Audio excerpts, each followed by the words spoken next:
This is my Martin, which is a guitar that I bought using, well, when Field passed away, my old partner, she willed me some money from her insurance, and I was finally able to buy this guitar.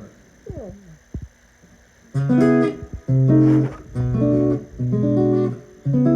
Only the moon's above us now. There's no one else to see. Please shine your light upon my love. Make her return to me. We had a falling out. I know I broke her heart. But if she gave me another chance, we would never part.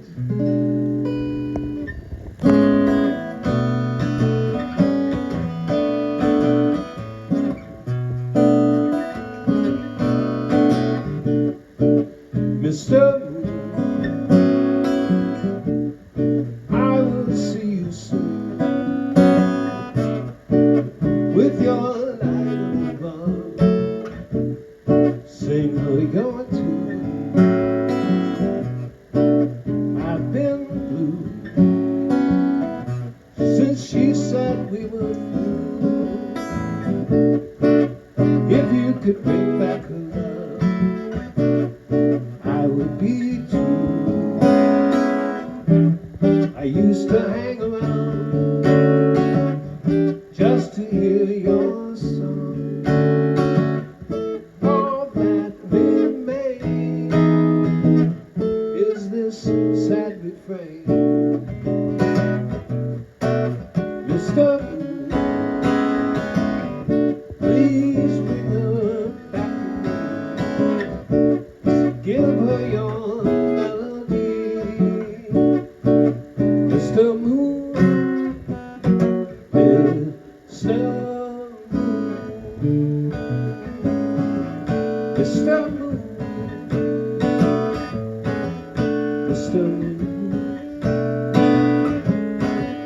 Mr.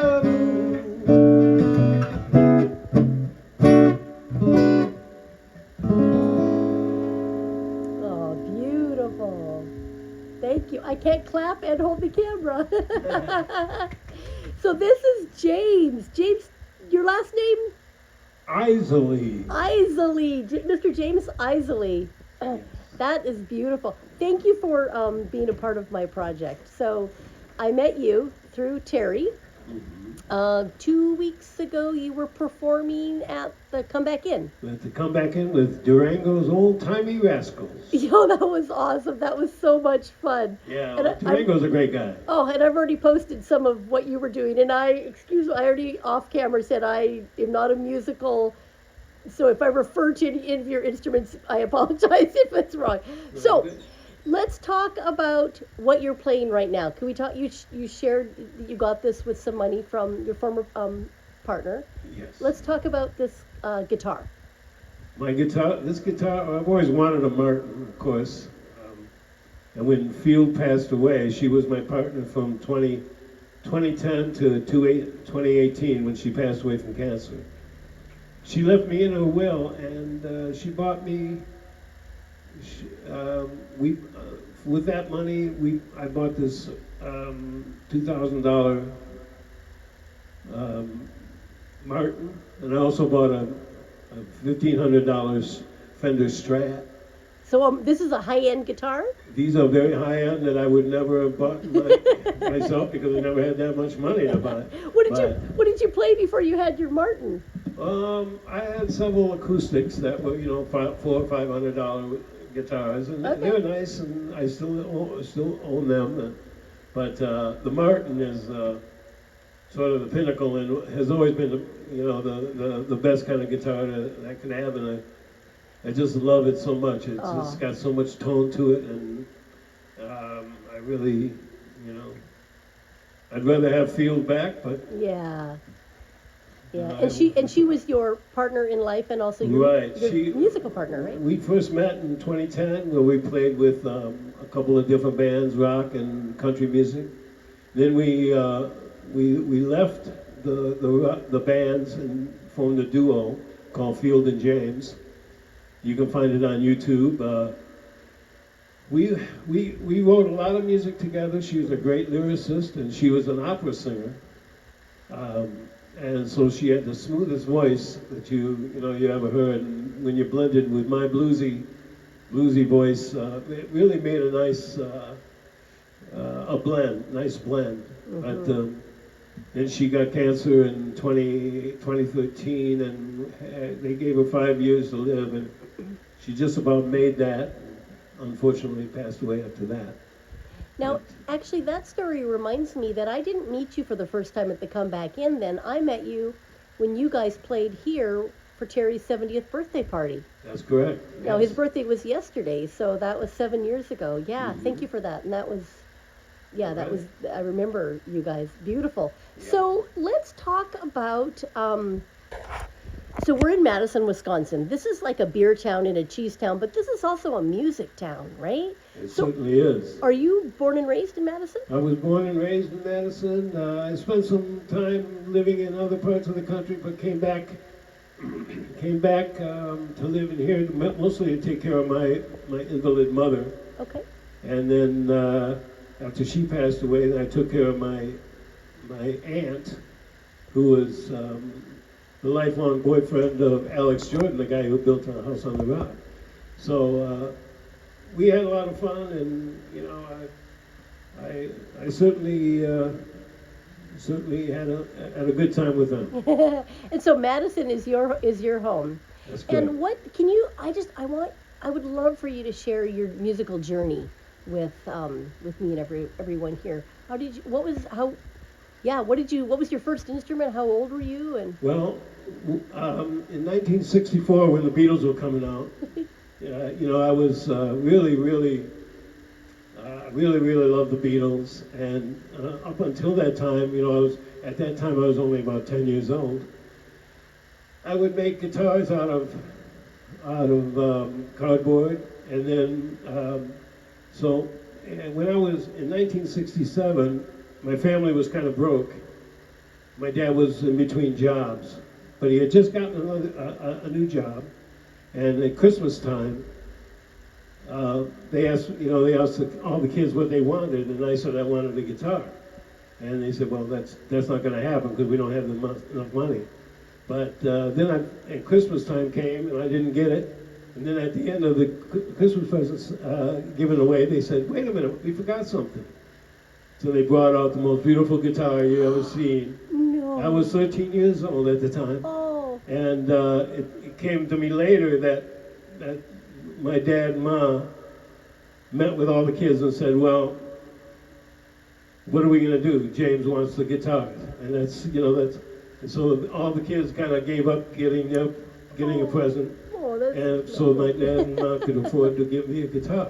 So that kind of inspired me, the selflessness of my brothers and sisters and the rest of my family. So at that point, I started playing quite a lot. Was in bands in high school. And were you teaching yourself as you went? I was teaching myself. I only had one lesson from one guy. His name was Rabbit, and his actual name was Paul Beneke. And he showed me a couple tricks on the guitar, but mostly I would just put records on and learn the licks. And then at that time too, I was also getting into science fiction and getting into reading.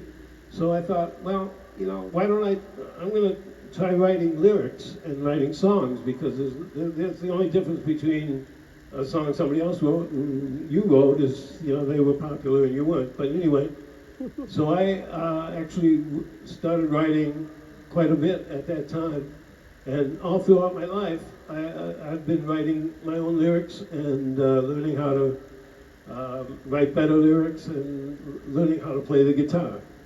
So at that time, I played with several different bands, and some of the bands were all original, some were all cover bands, and that's about it. You know, and I taught myself how to play blues. I used to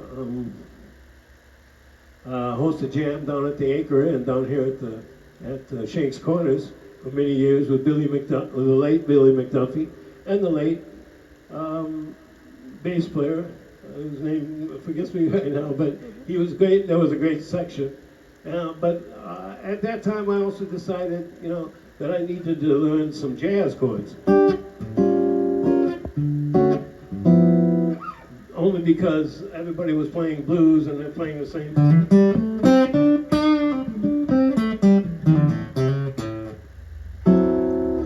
Playing the same kind of licks. So I started studying jazz. And then when I got with Field, we started doing more country. So you can say that in my life, I played blues, jazz, rock, and folk. Excuse me. And all those genres kind of pigeonholed me into somebody who wasn't a blues player or somebody who wasn't a rock player, but I could play or a jazz player or all those different things. Mm-hmm. But I kind of branched out and did them all, and that's sort of my strength. But it also is my weakness, because you know, the blues players say, "Oh, he doesn't play blues; he plays he plays country too." You know.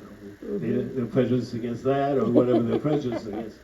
So, but to me, you know, learning all these different genres has really expanded my musical abilities and my musical knowledge. Mm-hmm. Yeah, that's lovely. Thank you. I have so many questions. So, I'm assuming your parents are no longer here. With us, but they got to watch you grow into your guitar playing, right? Who's that? Your family? Yes. That first gifted you. That must have been really beautiful. Oh yeah, they are so supportive even to this day. Yeah. Yeah. How so? Have you had a career other than with music here in Madison? I did. In 1980. I was driving cab and I was pretty destitute. I didn't have much money. As most people know, you don't make a lot of money driving cab, so I was also into collecting comic books and reading comics. So the guy that I was buying the comics from, Bruce Ayers at the Capital City Comics, told me to go down to and apply for this new company, Capital City Distribution. And so I went down there eventually and got the job, and worked for over 15 years for that company, doing all different things. Started out as, you know, a general laborer, and then went into sales and all these different aspects of it. And my last job with them was writing the monthly catalog of the comic books that were coming out. And so at that point, I became the comics product manager, and so all the comic book publishers, Marvel, DC, and everyone else, would contact me with what books they were coming out with. Well, that was a dream job for me, because I got to, you know, interact with all the major publishers, and I was also into interviewing the artists and the writers. And my interviews would be published in that catalog. And I got to interview people like Stan Lee, who was my very first interview. He was the one that, you know, started the Marvel Comics back in the early to mid 60s. I also got to interview Jack Kirby, who was my total idol. I mean, he was the greatest comic book illustrator probably ever. But I also have a gigantic list of all the other people that I interviewed, including people from Image and a lot of what was going on at the time, the self-publishers. You know, what would happen is, you know, Marvel and DC would lose their artists and they would go and self-publish. So I got to meet and hobnob with all those guys, and it was just a great time. They sent me out to San Diego every year for the Comic-Con.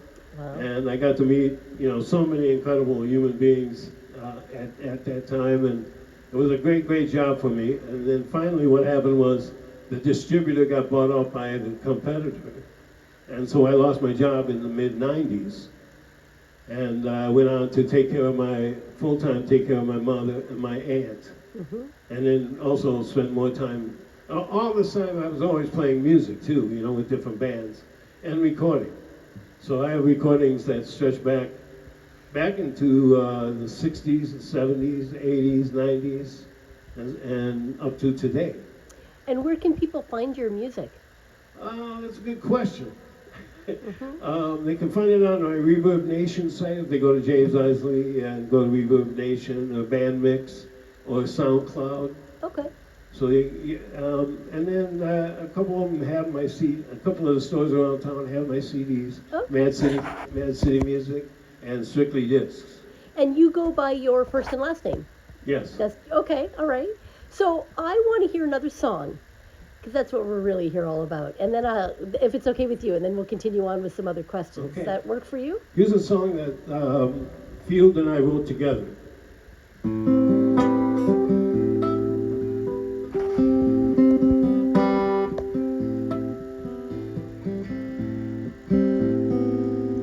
Look at me, I'm standing right next to you. You know I'm around. Love is near. You don't ever look too far. I'll be in town. Hoping that you change your mind. Give our love another try. Second thoughts about love. Late at night, when I reach out for you, all I get is air. You're somewhere else, living that life you lead.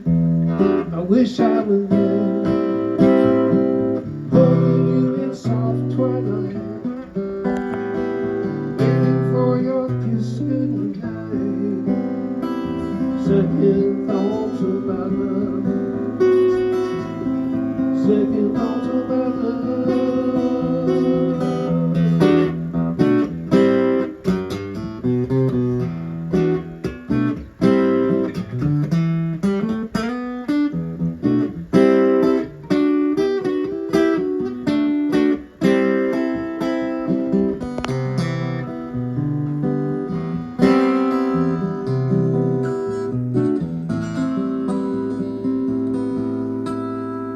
Morning sun shines right through my heart. I feel you near, but you're so far. I'm chasing your shadow around. I wish you were here. I don't know just what I'll find. I can't get you off my mind. Second thoughts about love. Second thoughts about love. Second thoughts about love.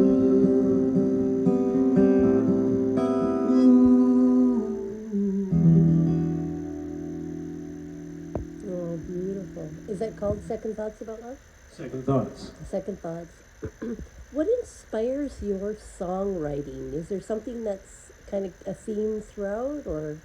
You look for inspiration wherever you can find it. And the more the inspiration, the better the song. So it's a continual search for inspiration, and there's a lot that can inspire you in life. Love, happiness, peace,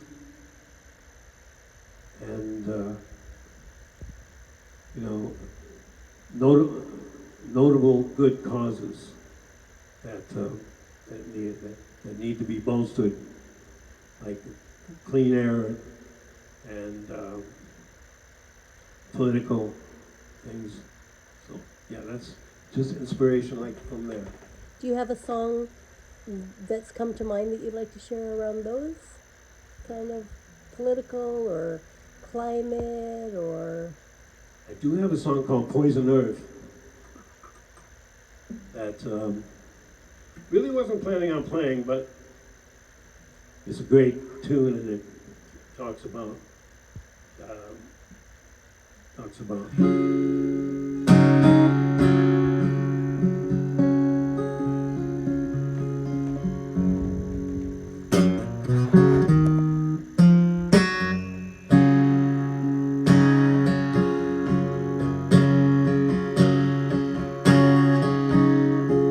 You gotta remember the lyrics.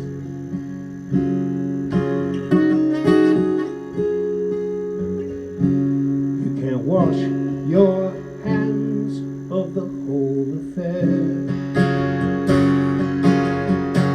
Can't turn your back on all your heirs. What we give and what we take away, all returns to us somewhere. On this planet of ours, don't have the children poisonous. Don't have the children poisonous. The time to act is right away. We can't wait another day.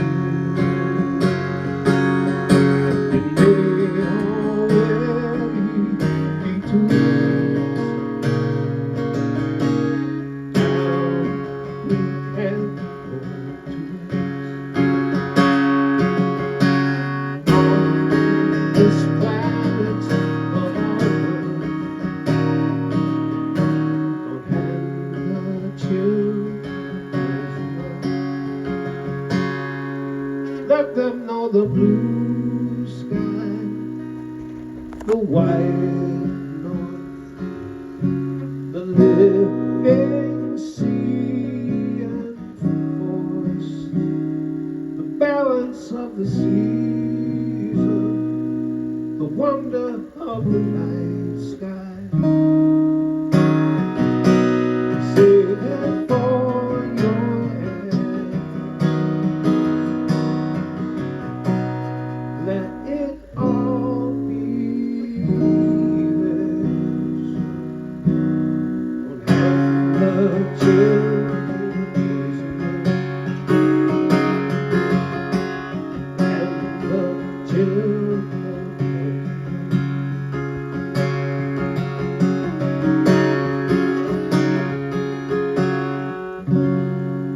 That's a shortened version Beautiful.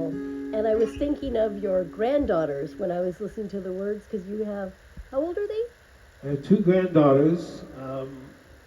They're 8 years old. They'll be 9 in April. Of course, this is January, so they're twins, and they're great kids, and they need a healthy planet.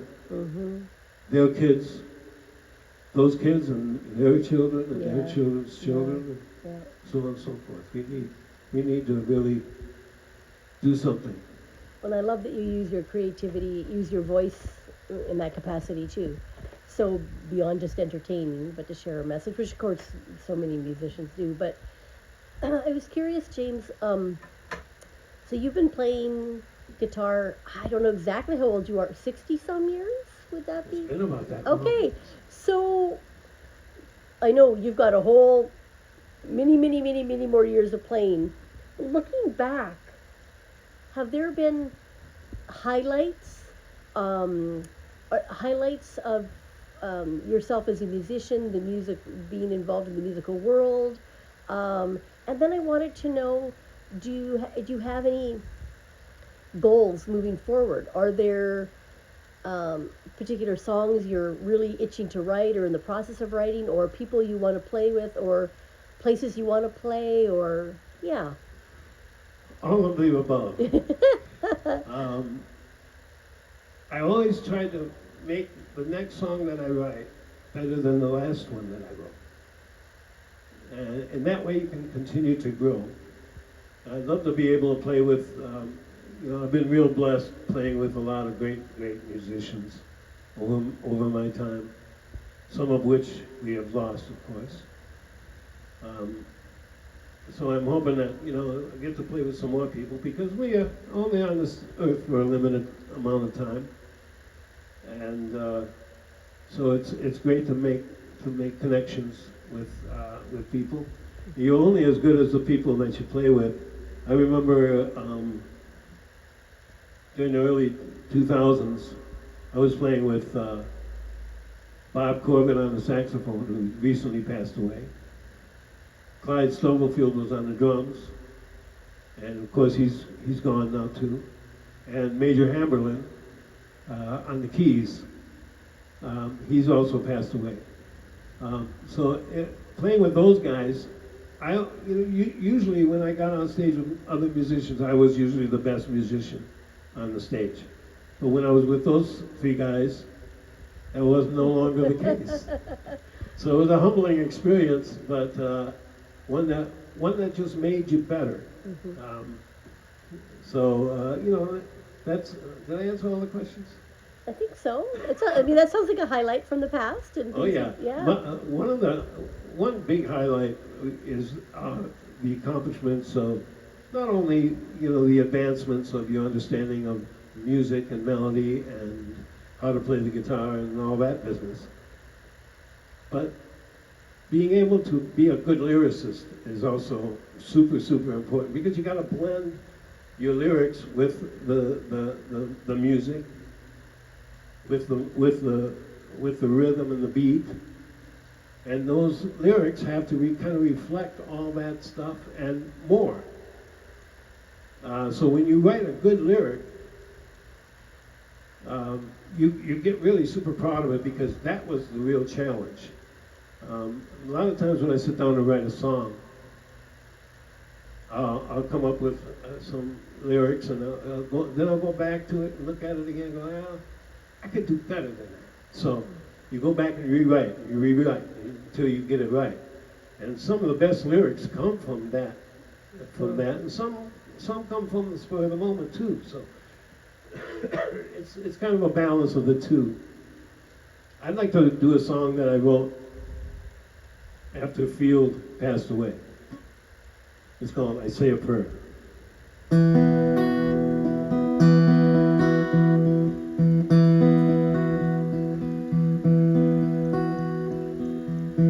Every night before I go to sleep, I say a prayer for you. I ask the Lord for your soul to keep faithful to when we meet again somewhere in the blue. I will know your heart, you will know mine too. I say a prayer for you. I hear your voice in every word that whispers to my heart. There's nothing in this world keep us apart. Nothing in this life could keep me away from you. Some things weren't meant to be, some dreams will come true. So I say a prayer for you. Get down on my knees and pray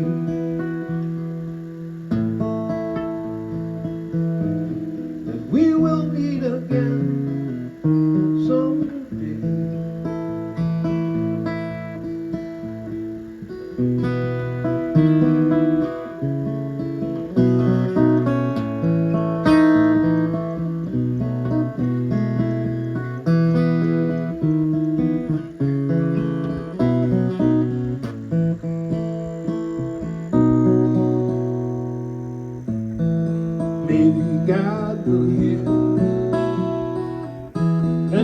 follow through. I need your love more than ever need. I say a prayer for you.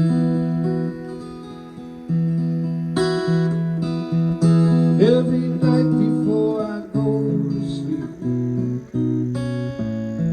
I say a prayer for you.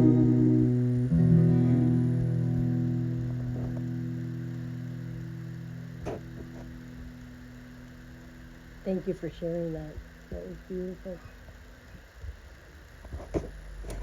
When you're writing songs, you talked a little bit about the revision.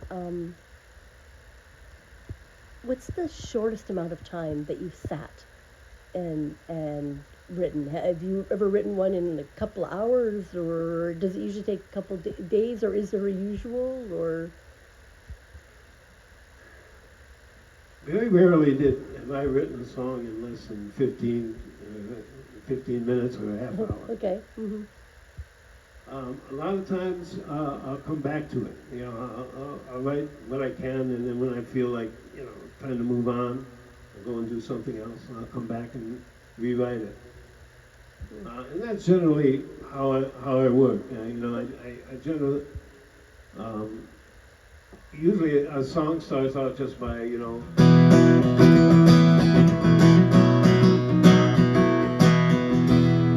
jamming around and playing some chords. I don't know. It is a magic. I've heard it said that it is a magical experience because it's not something that comes off the top of your head. I mean, in my case, and there are many other songwriters who it's probably more natural for them. My songwriting and melody comes from my lead guitar work when when I'm putting a lead guitar solo over something. I'll start out with the melody of the song, and then I'll improvise from there. So I think that my songwriting ability comes from that. But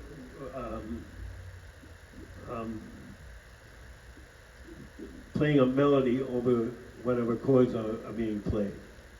So that's, and then coming up with the lyrics is a whole nother ball of wax. Mm-hmm. Sometimes I have written songs by, waking up in the morning, I got some melody and some lyrics or an idea for a song title. Mm-hmm. Mm-hmm. A lot of times, if you have a song title, you got to start, because then you can write the lyrics around the song title. Mm-hmm. But if you start without the song title, then your lyrics kind of have to manifest themselves into the theme or the song, the writing of the song. Many lyrics are just extrapolating on the theme of the song. So that's that can be difficult. Okay. And let's see. I'm going through the questions I had in my mind.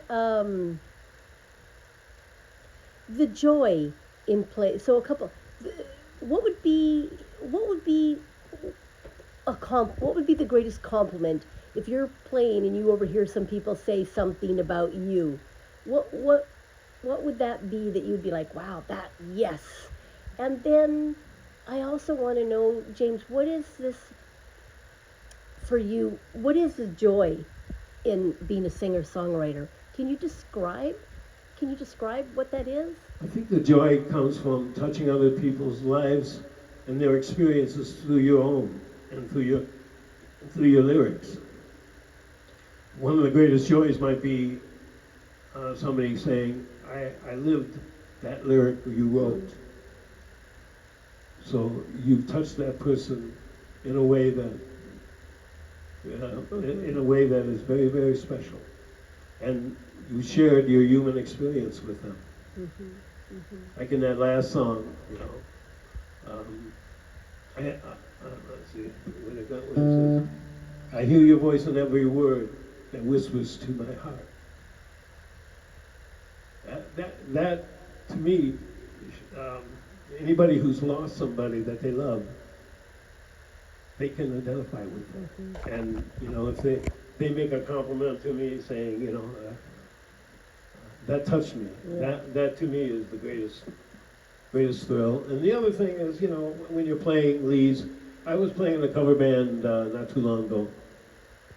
We were playing to a packed audience. We played Freebird, okay, which I usually don't like playing because it's so Yeah, stigmatized. But sure. we nailed the son of a gun so bad that I had this group of guys come up to me, and there was about 10 of them, and they told me that was the most awesome thing they ever heard, and they were taking pictures and selfies with me and stuff. And, you know, that was very cool too. You know, so I like cover bands. The problem with being a songwriter and as opposed to a cover band, and I know a lot of musicians will agree with me here, is the music that you play as a cover band is usually the best music that the cover band, or the original band has ever written and played. So the songs that you write have got to be up to that caliber, and they seldom can be. So Yeah. yeah. Well, and how do you know what you're going to play in your set? Like, but even like coming here, you said, "Oh, I wasn't going to play that," so you obviously had an idea of songs you wanted. That's just a very kind of a practical question. How are you what determines that? That's a good question. In my life, I've probably written thousands of songs. Probably 3/4 of which I don't even remember. And I may not have finished. But a good part I do remember. And it's difficult it's almost like choosing the songs when you're a cover band, what songs are gonna go over and what songs are not. So you kind of tailor, you look at the audience and go, well, they're gonna be like 80s, 90s crowd. So play 80s and 90s songs if possible, or some of the classic rock, you know, everybody knows, even from the 60s and 70s. So they're gonna, you know, because it gets so much airplay. But so a lot of that is, you know, you look at your audience and you decide what to play. When Field and I were playing, we played the Oregon Senior Center. Every song that we played we didn't play any of our own music. We played all the songs that people would have known. When we played at Mad Toast Live, which is on YouTube, Field and James Mad Toast Live, we played all our original songs because, you know, we're not gonna play, you know, silly cover music. Right. We're trying to please the audience basically, and make them have fun, because it's always about the audience. It's never about you. It's about the audience. What are they gonna do? You know, and how are they gonna react to what you play? If you go up there and play Metallica to the senior centers, that's not gonna work. Maybe for one or for two of them. It might. And what about what's something people might not understand or expect about singing and songwriting? Is there something I haven't asked you that might be cool for people to know? Well, know this. There are a billion songwriters out there, and trying to get anybody to even listen to your songs is like pulling teeth. So that's the most difficult part of it, is being totally ignored by everyone. And you know, you put your songs on YouTube or on your different sites, and nobody even listens to them. And they got better things to do. So. Okay. Did you ever aspire to make it quote unquote big? I had a couple chances, and things fell through. So Okay. in my life, but you know, what can you do? There's not much you can do. Yeah. Yeah, please. I'd love to hear you play. I only have one coin to my name, a lucky silver dollar. It's been with me through thick and thin, a lucky silver dollar. Through all the time I've been filled with doubt, I cared it till my pocket wore out. Through all the years we never found a lucky silver dollar. I always keep close to my heart a lucky silver dollar.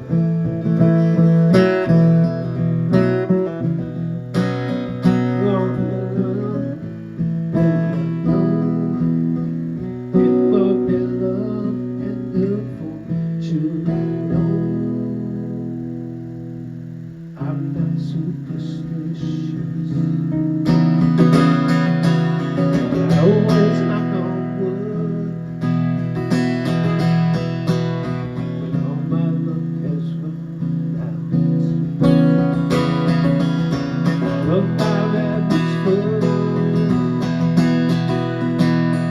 but it never works as good.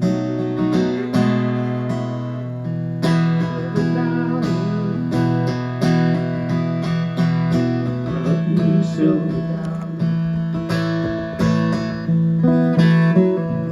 lucky silver dollar.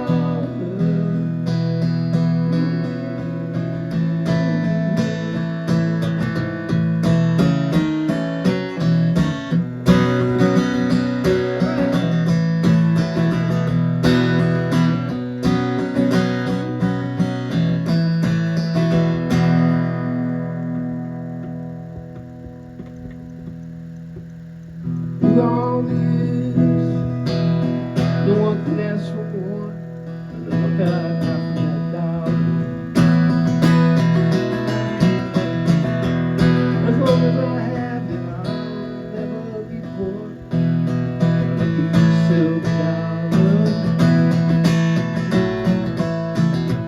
And when they laid me down for my last sleep, it will go with me to forever. My lucky silver dollar, my lucky silver dollar,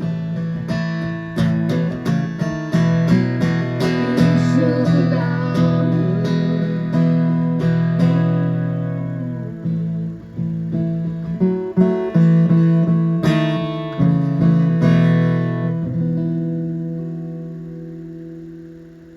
And is that true? Do you have a silver dollar on you? No, it's a complete work of fiction. But I love it. I love it. Well, thank you for having me. You want to keep playing? Do you want to share at all what you're using here? I know you kind of told Terry about it.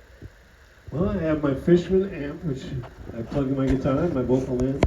I also have a vocal harmonizer, which adds a third on top of my voice. Can you give an example? I know you've been using it, but Let's see.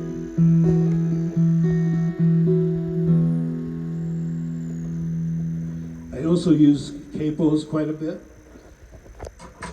Here's a song that Field and I wrote together. And I'll use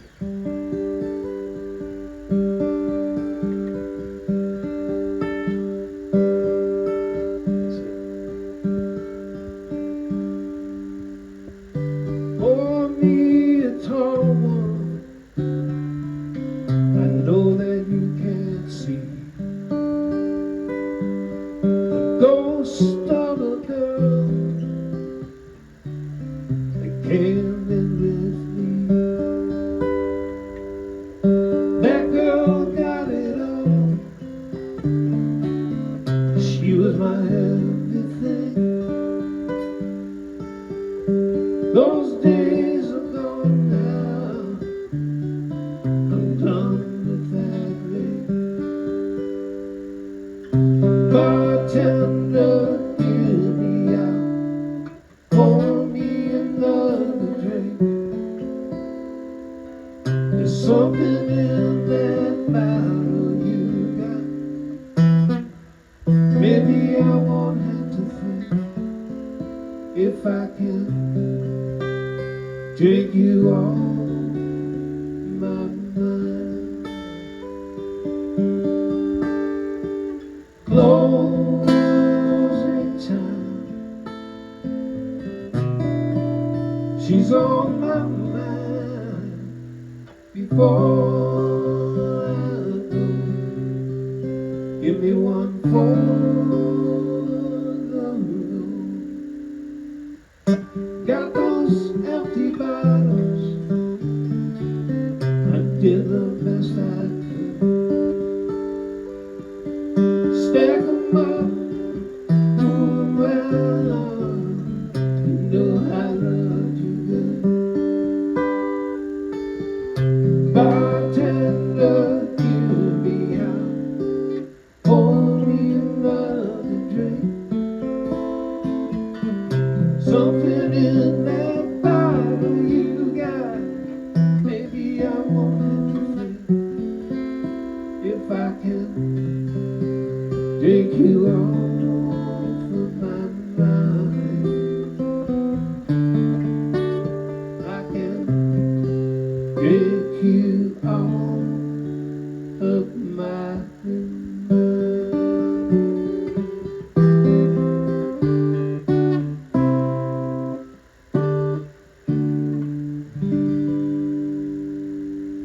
Oh, wow. I need a Kleenex. Oh. Well, I think, yeah. Do you have more songs you'd like to play? Because I think, I'm not out of questions, but I really just love listening to you. I'll do another song that Field and I wrote together. Sure. What's this one called? Recipe for Loving You.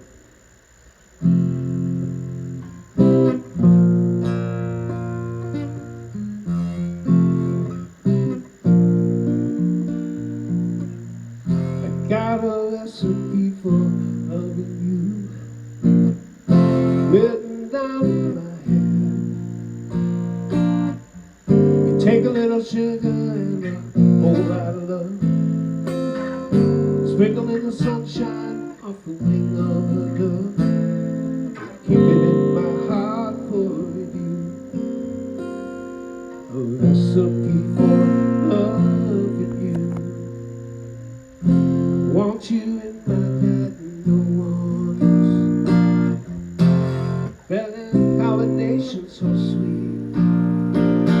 I'm writing it down now so that I don't forget all the ingredients that go into it. Keep it in my heart for you. My recipe for loving you. Never made up the mental love so sweet. Now all I need is you to complete.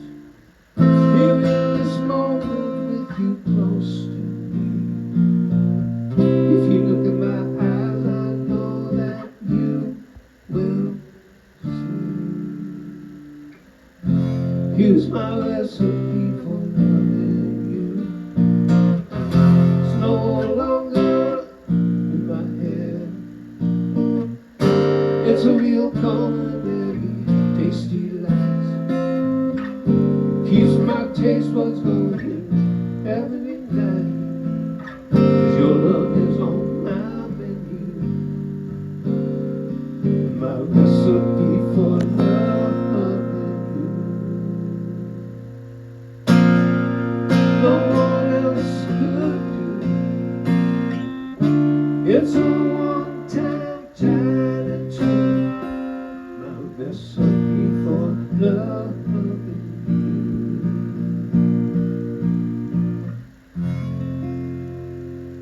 Oh, That was beautiful. Thank you. Thank you. Mr. James Eisele? James Eisele. Yes, I said it right. Mr. James Eisele. This has been like my private concert. I don't want it to end. I am so grateful to you for your time and your creativity, and yeah, it's been wonderful to reconnect and remember meeting you all those years ago. Anything else you'd like to share or play for us, or? The only thing I like to say, Woo! I love that. the only thing I like to say is vote Democratic. Let's get those Republican assholes Uh-oh. out of office so we can get back to the truth. Are you writing songs in that regard? Have you got anything going? No, no. I have in the past, but I totally forgot them. So That's okay. That's okay. Any other song you want to send us out with, or are you feeling like you just want to hang and have some beer? what could I do? Here's a song off my latest CD. It's the title song, which your father designed the cover for. It's called Love Happens.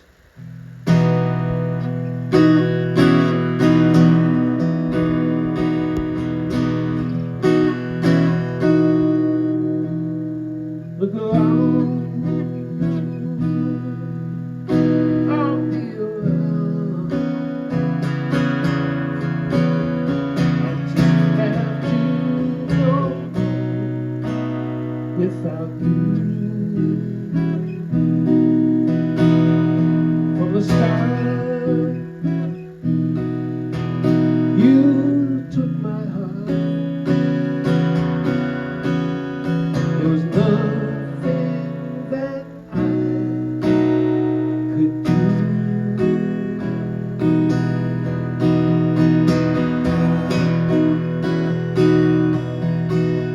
How could this be so?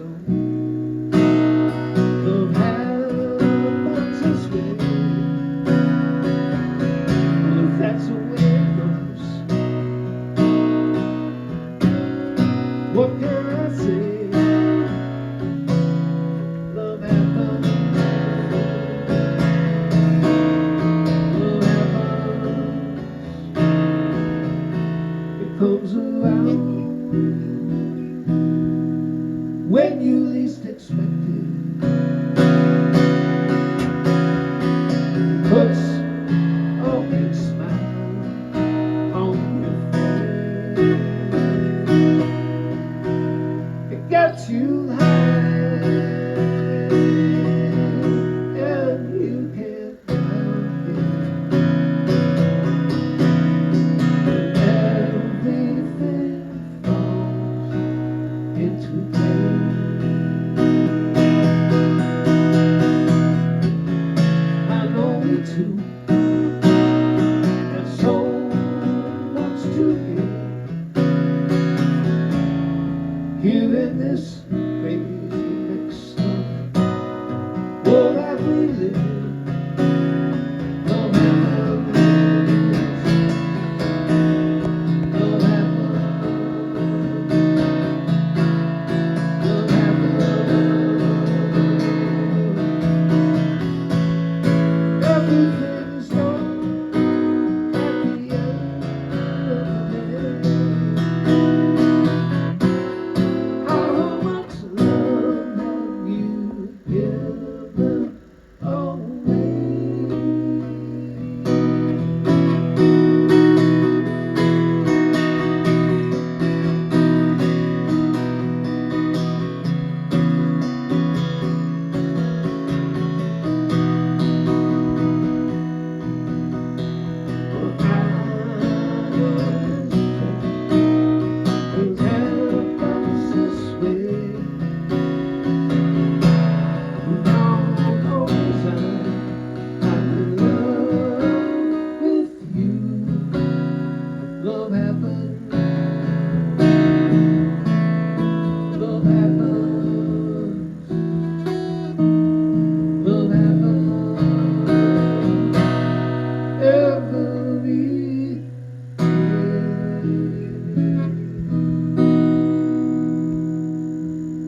Thank you.